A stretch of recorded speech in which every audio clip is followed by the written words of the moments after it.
Neutrality பற்றி பேசணும்ல. நியூட்ரலிட்டின்னா என்ன? டிரான்சாக்ஷன் பேஸ்டாக இருக்கக்கூடாது. கரெக்டா?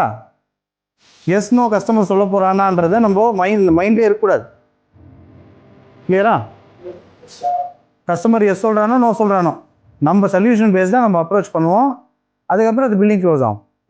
இல்லையா? நான் எப்போ எஸ் நோன்னு வருதா அப்படின்னு டிரான்சாக்ஷன் பேஸ்டாக பேசணும், கஸ்டமருக்கு அது தெரிஞ்சிடும், சேல்ஸ் புஷ் ஆயிரும், நான் ட்ரஸ்டட் அட்வைஸ்லேருந்து சேல்ஸ் பர்சனாக மாறிடும்.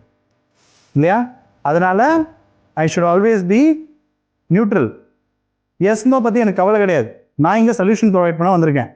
உங்களுக்கு என்ன சொல்யூஷன் வேணும்? உங்களுக்கு ஒரு நகை வேணும், அந்த நகைக்கு இந்த ரிக்குவயர்மெண்ட், இது பட்ஜெட், அதுக்கு தகுந்த மாதிரி கொடுக்குறது தான் என் சொல்யூஷன். அதில் தான் நான் கான்சன்ட்ரேட் பண்ணுவேனே தவிர, நான் உங்களோட நீங்கள் வாங்க போகிறீங்களா வாங்க மாட்டிங்களா, உங்ககிட்ட காசு இருக்கா இல்லையா, அதெல்லாம் எனக்கு கவலையே கிடையாது.